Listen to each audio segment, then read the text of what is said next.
Hai, saya Stephen Anggat, anak Insul, pelajar OUM Miri, nombor metrik 84091361570001, mengambil jurusan Bachelor of Human Resource with Honors. Di sini saya akan membentangkan kesan-kesan cabaran yang dihadapi oleh pengguna di Malaysia. Selain itu juga saya akan canangkan beberapa langkah penyelesaian bagi masalah ini. Apakah ICT? ICT adalah merupakan teknologi yang untuk berkomunikasi, juga telah meluaskan konteks komunikasi, kerana proses komunikasi bukan sahaja berlaku antara manusia dengan manusia, tetapi antara manusia dengan mesin atau teknologi, dan juga mesin dengan mesin. Di sini juga ada beberapa kesan positif dan kesan negatif. Pertama, untuk impak positif yang paling ketara ialah dalam bidang pengurusan, di mana sistem pentadbiran menjadi lebih cekap dan sistematik. Selain itu juga, pengurusan yang cekap akan mendatangkan daya saingan seiring dengan negara-negara maju yang lain. Setiap urusan akan menjadi lebih mudah. Pengguna dengan mudah dapat mengakseskan maklumat dan pelbagai perkara. Semua pengguna hanya berada di hujung jari mereka.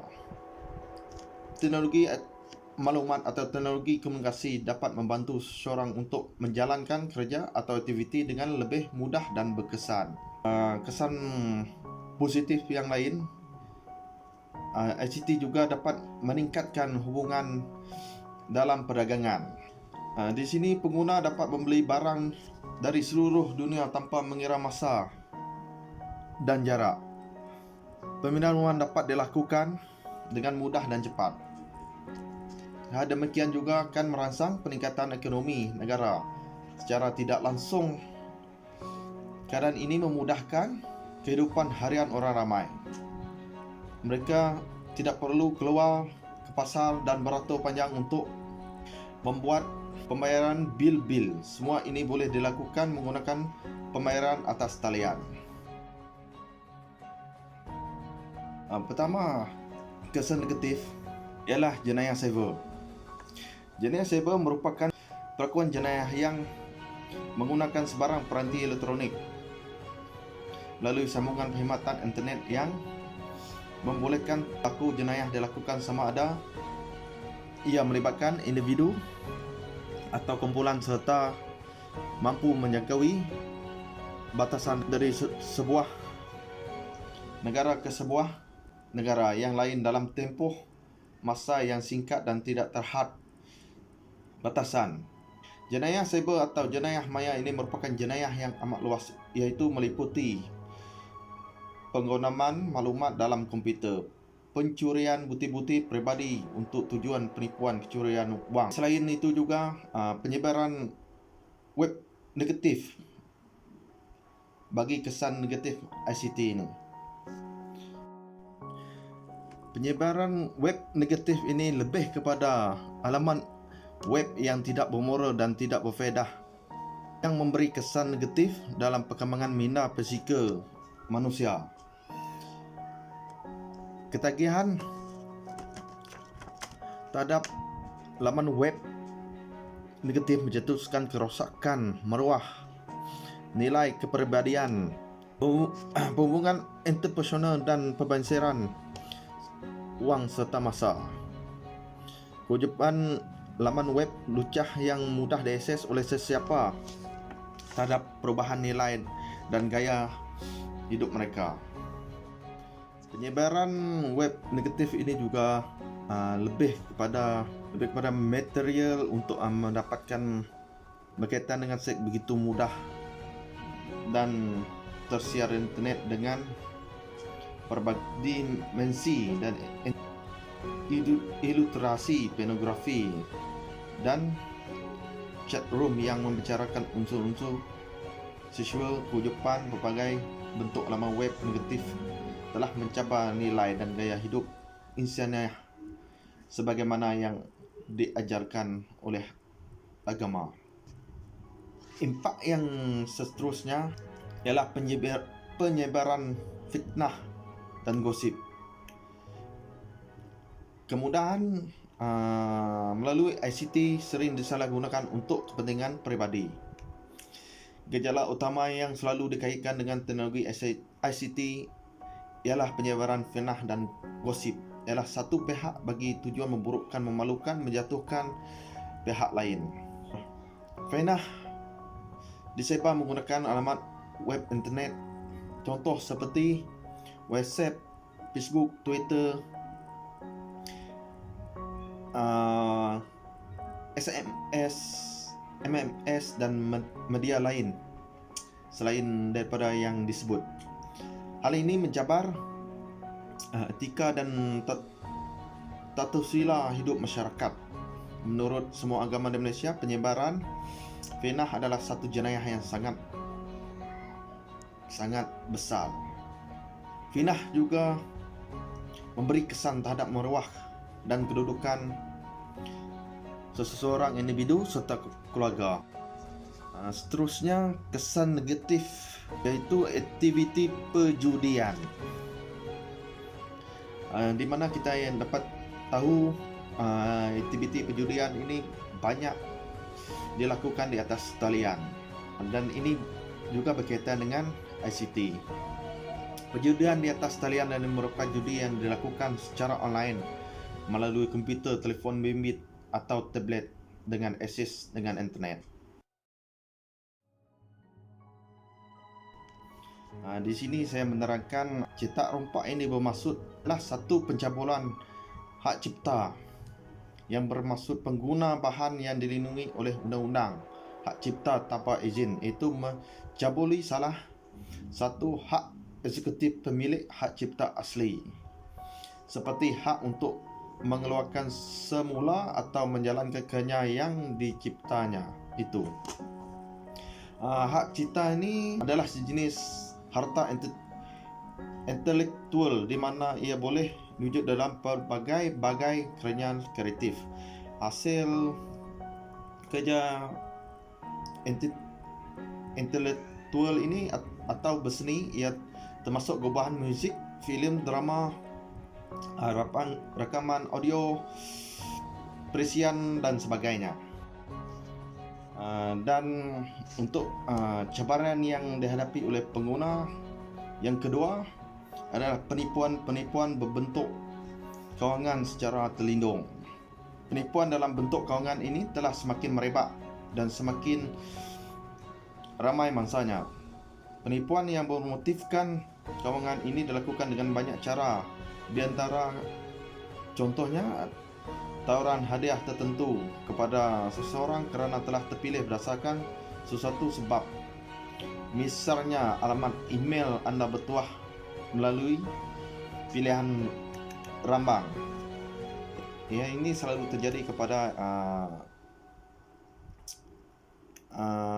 selalu disalurkan melalui telefon bimbit atau email kepada kita.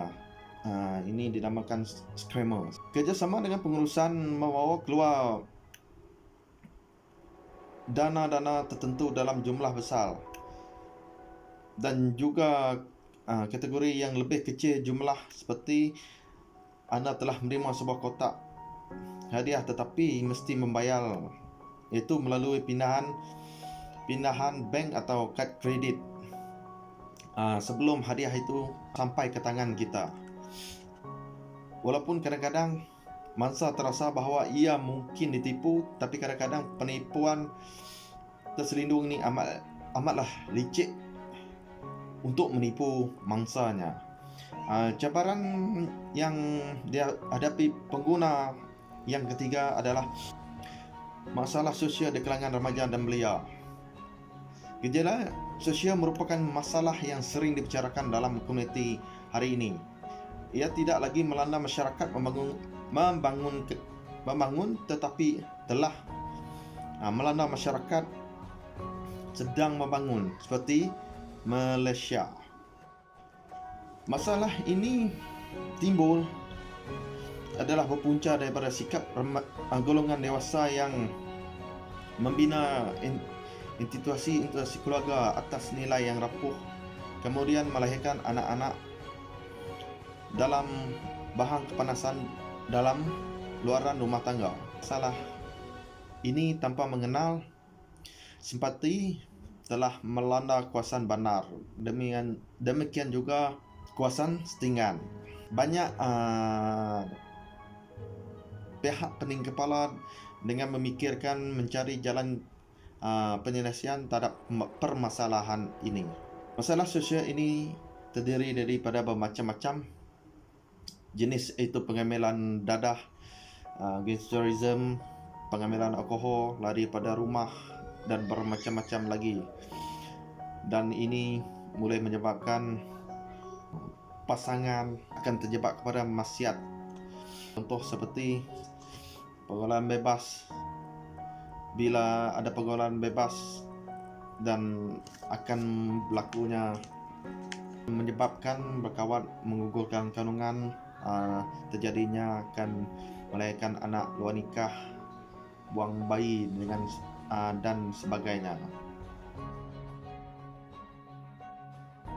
Pertama adalah melalui penguatkuasaan undang-undang, di mana undang-undang telah digubah bagi mengatasi masalah-masalah berkaitan dengan cetak rompak.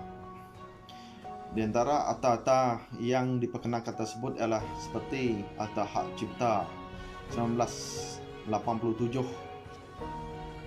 Akta Perihal 1972 dan Akta Cakra Optik 2000. Undang-undang siapa yang diperkenalkan bagi mengatasi masalah cetak rompak industri komputer pula seperti Akta Jenayah Komputer 1997, Akta Tanda Tangan Digital 1997, Akta Teleperubatan 1997 dan Akta Hak Cipta Pindaan 1997.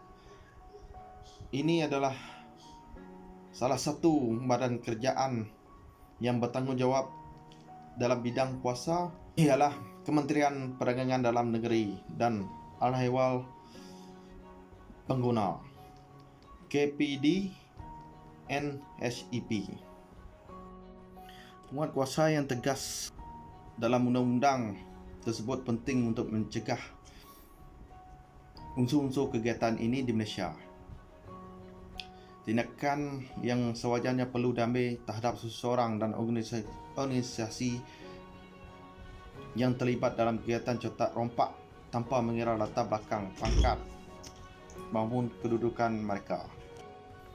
Cadangan penyelesaian yang kedua atau seterusnya adalah beri pengetahuan dan sebarkan di media-media elektronik tentang sindiket sebegini agar orang ramai lebih sedar tentang apa yang berlaku di sekeliling mereka. Cadangan penyelesaian yang ketiga atau yang terakhir adalah tunjukkan contoh yang baik, terutamanya ibu bapa dan keluarga dalam mendidik anak-anak. Ini amat penting untuk memberi perhatian yang serius terhadap anak-anak mereka. Ibu bapa merupakan orang yang paling rapat dengan anak. Hampir separuh dari masa mereka adalah bersama ibu bapa dan keluarga. Ibu bapa mestilah memperhatikan setiap gerak-geri atau pergerakan anak-anak mereka. Ibu bapa hendaklah sentiasa mengetahui dan mengenal pasti masalah yang dihadapi oleh anak mereka serta sanggup meluangkan masa untuk mengatasi masalah tersebut.